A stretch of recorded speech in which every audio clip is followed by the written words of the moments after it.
Hello, so we're going to review our assignment together, the assignment rubric. So the first rubric here says API endpoint. Swagger.json is present and can be tested. Application correctly perform gets, post and puts requests for at least 2 collections. The video shows the updates. Shows that updates are made to the database. The proper HTML status. Okay, so these are the 2 collections I created over here. So these are the 2 folders that I've created. The 2 collections I've created. I created a subscription collection, as you can see right here. I've also created users collection, and as you can see, my subscription collection has at least 7 data in it. And this is my users collection right here, and these are my API endpoints. This is my subscription.js folder. So as you can see, this function here gets all subscription in the collection, and then this function here gets a single collection by ID. And also this function here creates a new subscription, and this function here updates a new function, which is the put request. And then this function here deletes any subscription from the subscription collection. And the same goes for my users file. As you can see here, same goes for my users file. So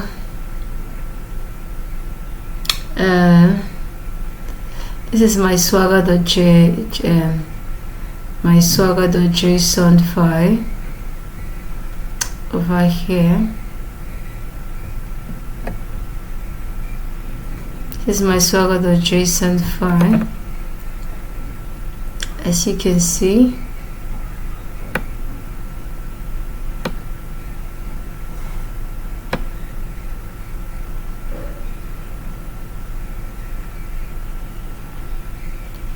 So this is it.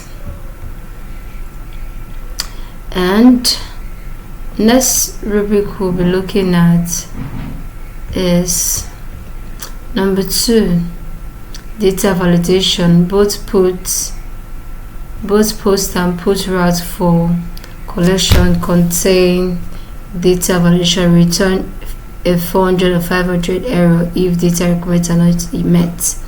So as you can see here in my subscription the JS file, so there is a validation for each of my requests. This is my put request, my put request here, as you can see, to update, and this is my post request, as you can see.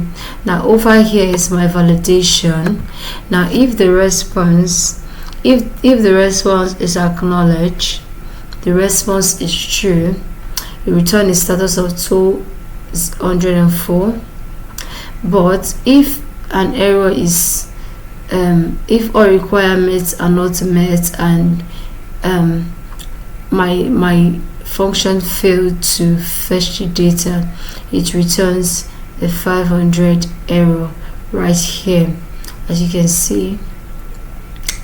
And over here, the third rule says each route uses error handling trial cache and returns a 400 or 500 codes. So as you can see, each of them returns a 500 error code. Over here, each return a 500 error code, as you can see over here.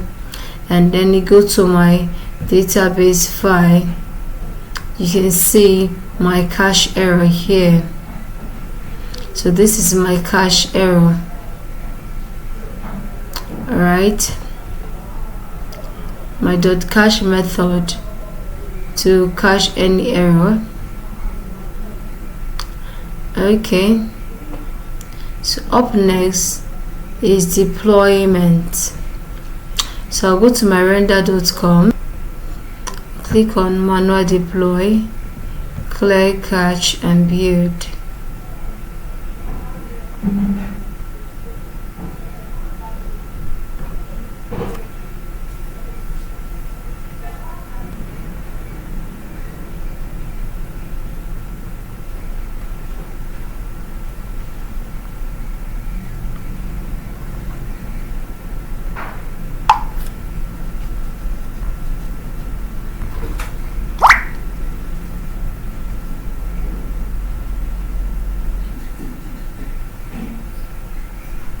Okay, our site is live, so I'm going to click on this now to access our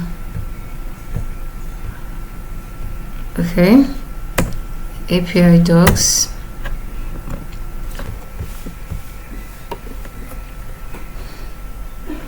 So these are the two collections I have created, subscription and user.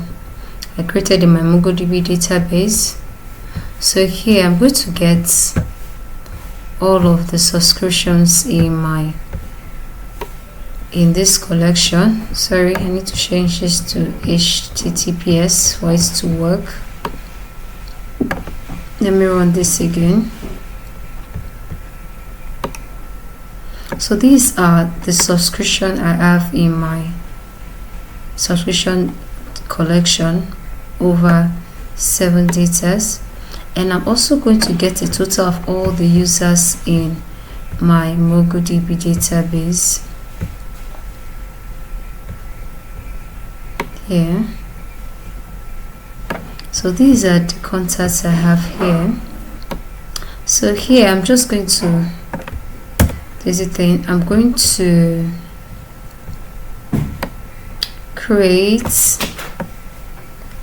going to create a new user over here.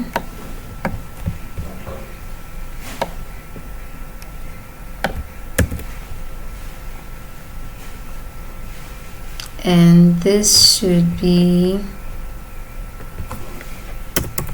let me change the email to Peter, and here will be Peter. Over here will be Toby.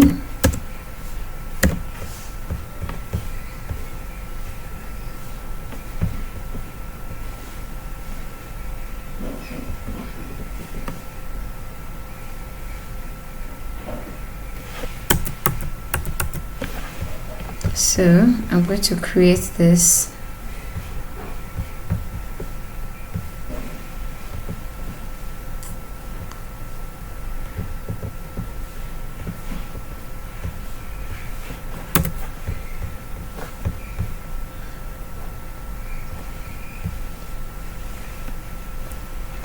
Okay, so I've added a new user to my user collection. So let's see what I have added. Good, this is successfully created and it shows the date and the time this was created. So I'm going to use this ID here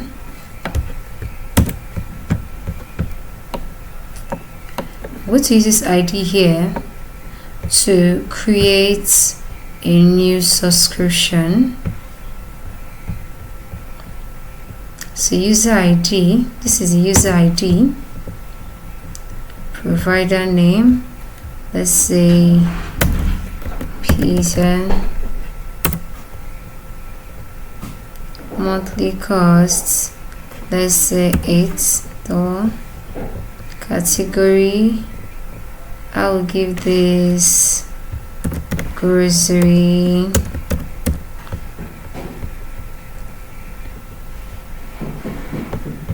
renewal date,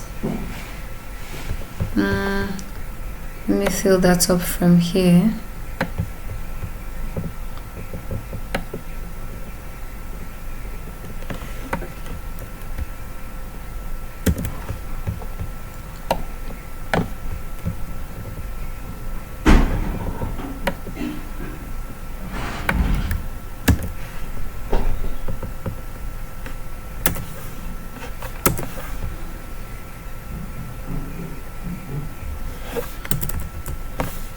I'll set this to false.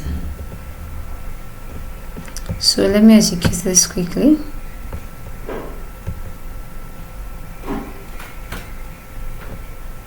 And we're going to confirm if this has been created. So add it to our subscription list.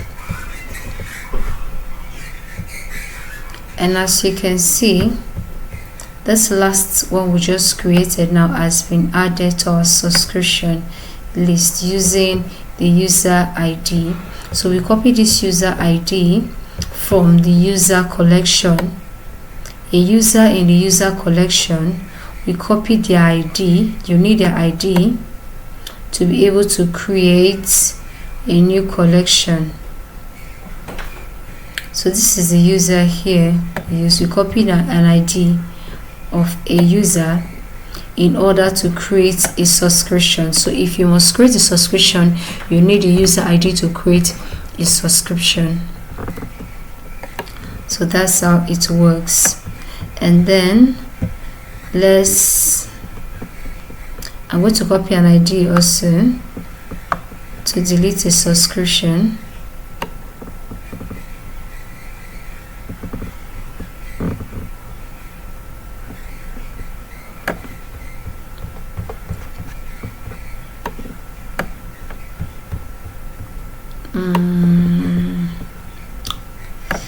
I want to delete this subscription over here.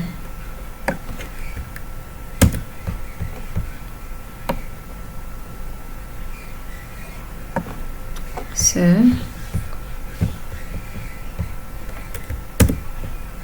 and execute, and that subscription has been deleted. So let's refresh this to see. As you can see, that subscription is no longer there, it is deleted. Thank you.